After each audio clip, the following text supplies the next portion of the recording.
بسم الله الحمد لله الصلاة والسلام على رسول الله وعلى آله وصحابه وسلم تسليما كثيرا. السلام عليكم ورحمة الله وبركاته. السلام عليكم ورحمة الله وبركاته.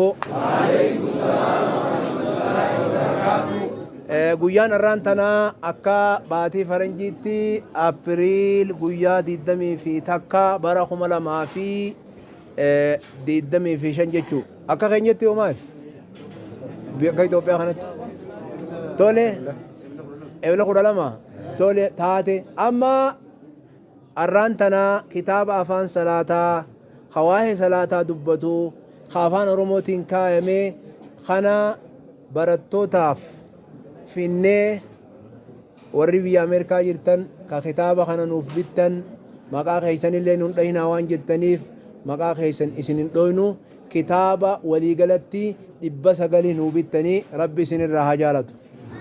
Kitaaba 900 isin nuu bittan kanarraa arraan tana bakka tanatti barattoota walitti qabnee gama boodaasan ijoollee dubaraatu jira akkasitti gaa kitaaba kana hirreefii jirraa.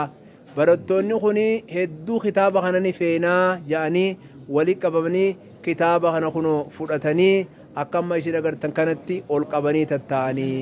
Kanaafuu inshallah kuno namu kitaaba kanatti fudhatee gammadee afaan salaataa irraa sirreeffannaa jedhanii akkasitti kuno bakka tana jiranii warri kitaaba afaan salaataa ijoollee teenya tanaa bittan barattoota hegeree habiyya bulchuu taa'u hagartee biyya jijjiiru taa'u kanaaf akka amantii isaa jabeeffatu jettanii kitaaba kana afaan salaataa nuu bittan du'aa'ii sheekotiin teenya isinii gootii ijoolleen tunilleen ijoollee hegereetii du'aa'ii bakka jiranii isiniif godhanii isin aamiinuma ja'a warri keessaa'u biyya Minisoottaatii fi Siyaatiil jiruu fi Suweedinii fi Awustiraaliyaa bakka adda addaa warri Kanaadaa warri kitaaba kana jara keenya kana bittan rabbi isinirra haa jaalatu.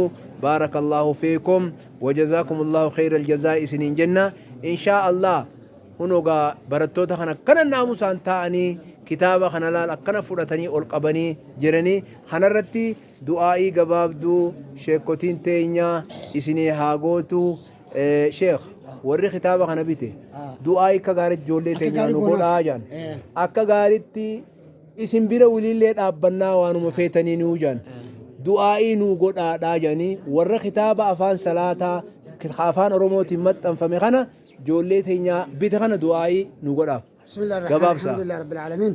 warra kitaaba bitee ijoollee teenya harka kana ilmaan isaanii hunda doktora rabbi haa godhuuf. Amiin. Ilmaan isaanii doktora addunyaa aalama hadiisa quraanaanis saayinsii doktora rabbi haa godhu. Amiin.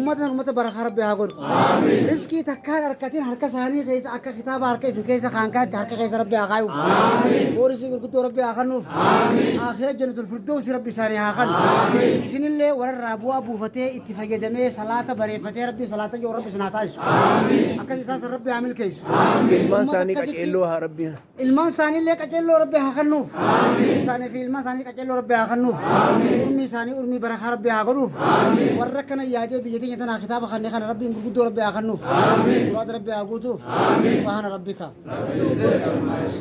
هاي أديرو السلام عليكم ورحمة الله. وعليكم السلام ورحمة الله وبركاته. أتلين حجتا موتماتي أكما صلاة رفتتي براتو تاسي ولك أبا مخانا وجين قدر رافورتي خطابة خانا اللي أرغتاني ميغا خطابة خانا رمال جتاني يعني أتقبدوه.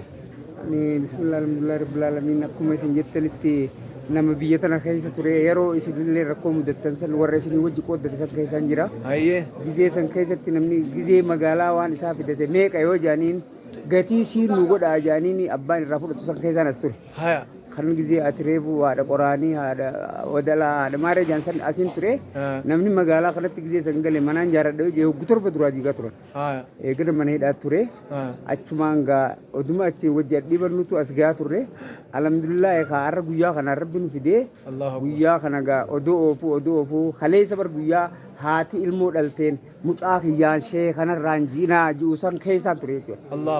Gizee amma haati ammaas mucaa kiyyaan Oromoon irraan jiinaa ja'an san keessaan ture jechuudha. Allahu akbar. Kanaafuu gaa arraan tana gaa mucaa kiyyaan sheekaanaa ja'a warra haati jettuu fi bitti jettu keessaan dhufe jechuudha. Allahu akbar. Akkasumatti ammaas sa'a arraan tana biyya tana keessatti Oromoo duratti waa sadi biyyarraa eegan jette yamma guddoon.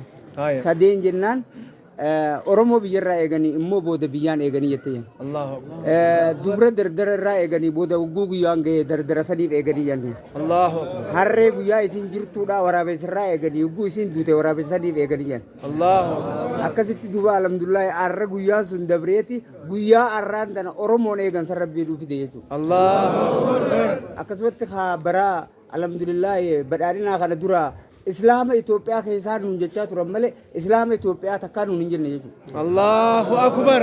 Arra kana keessatti duuba nama Islaama Itoophiyaa nuun ja'an keessatti abbaa Islaamummaadhaa masgiida biyya guutuu tana keessatti lallabee namni Islaamummaa isaa bakka jiru wal barsiisee ibsachuu danda'u keessa arra carraa dhufe jechuudha. Allahu akbar. Arra sii gaafa dukkanaa deemu san keessatti ifa kana keessatti sillee fide jechuudha rabbi. Allahu akbar. Akkasumatti ifa san keessatti maas ifa lamadaa ka beekumsaallee akka namaa gootu kitaaba qabattee akka dhuftu rabbi si godhe jechuudha. Allahu akbar. Akkasitti karaa kee irratti urbii rabbi isin haa dheeressu abrii diinii duniyaa isin haa mijeessu warra ergaa tana isin ergallee urmii karaa kee irratti rabbi haa dheeressu fayyaa isaanii wajjaa tursiisu abrii diinii duniyaa isaan sanillee haa mijeessu anilleen dhalataa torbii tana keessa gaara mul'ata aanaa guraa torbittiin dhaladhe Qaasib Rashiid naan jaanii immoo biitti abbaa Qaasib naan jetti ogummaan ijoolleen abbaa Qaasib naan jaanii haaluma saniin gaa baga rabbiin carraa kanaan isin harkachiisee nutillee carraa kanaan waliin nu fide jechuun barbaade. Galatoomi.